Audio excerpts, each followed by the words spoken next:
If any object presents a threat to the safety and security of the American people, I will take it down.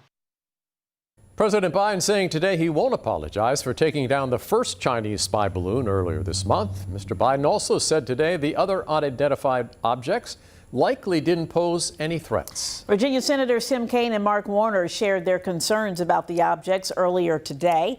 Allison Bazzle found out they both want more rules and regulations for the use of American airspace.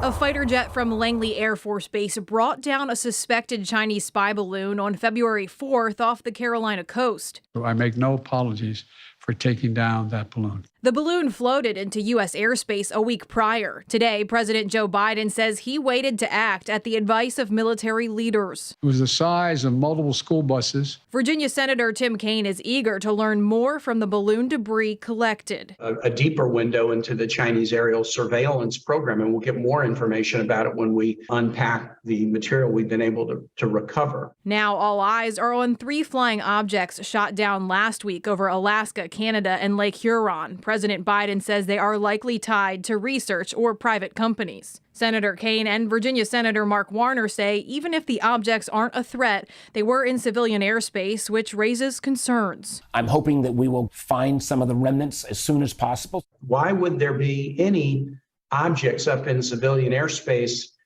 without permission or without clear markings? Both lawmakers say they'd like to dig into this issue. They want updates to the rules and regulations when it comes to the use of the atmosphere and space. We don't have a great system of both notifying the FAA, and even if you do notify, how we continue to monitor some of these entities that literally float with the winds. We got to have rules of the road to keep people safe. In Norfolk, Allison Bazzle, 13 News Now.